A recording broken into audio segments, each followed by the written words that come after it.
Chapter 2. Therefore we ought to give the more earnest heed to the things which we have heard, lest at any time we should let them slip. For if the word spoken by angels was steadfast, and every transgression and disobedience received a just recompense of reward, how shall we escape if we neglect so great salvation, which at the first began to be spoken by the Lord, and was confirmed unto us by them that heard him?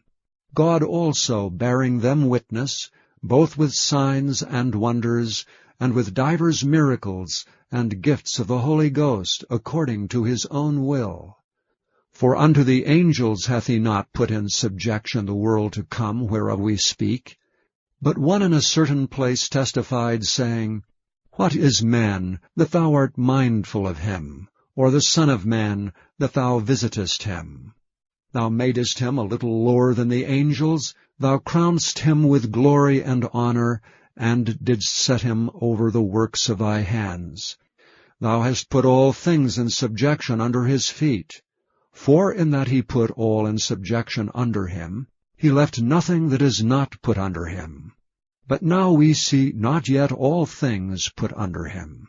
But we see Jesus, who was made a little lower than the angels for the suffering of death, crowned with glory and honor, that he by the grace of God should taste death for every man.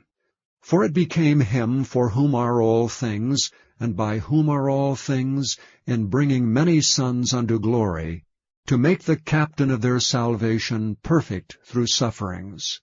For both he that sanctifieth, and they who are sanctified, are all of one, for which cause he is not ashamed to call them brethren, saying, I will declare in thy name unto my brethren, in the midst of the church will I sing praise unto thee.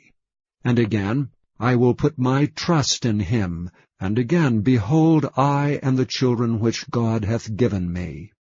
Forasmuch then as the children are partakers of flesh and blood, he also himself likewise took part of the same, that through death he might destroy him that had the power of death, that is, the devil, and deliver them who through fear of death were all their lifetime subject to bondage.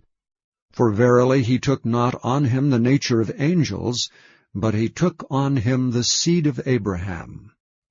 Wherefore in all things it behoved him to be made like unto his brethren, that he might be a merciful and faithful high priest in things pertaining to God, to make reconciliation for the sins of the people. For in that he himself hath suffered being tempted, he is able to succor them that are tempted.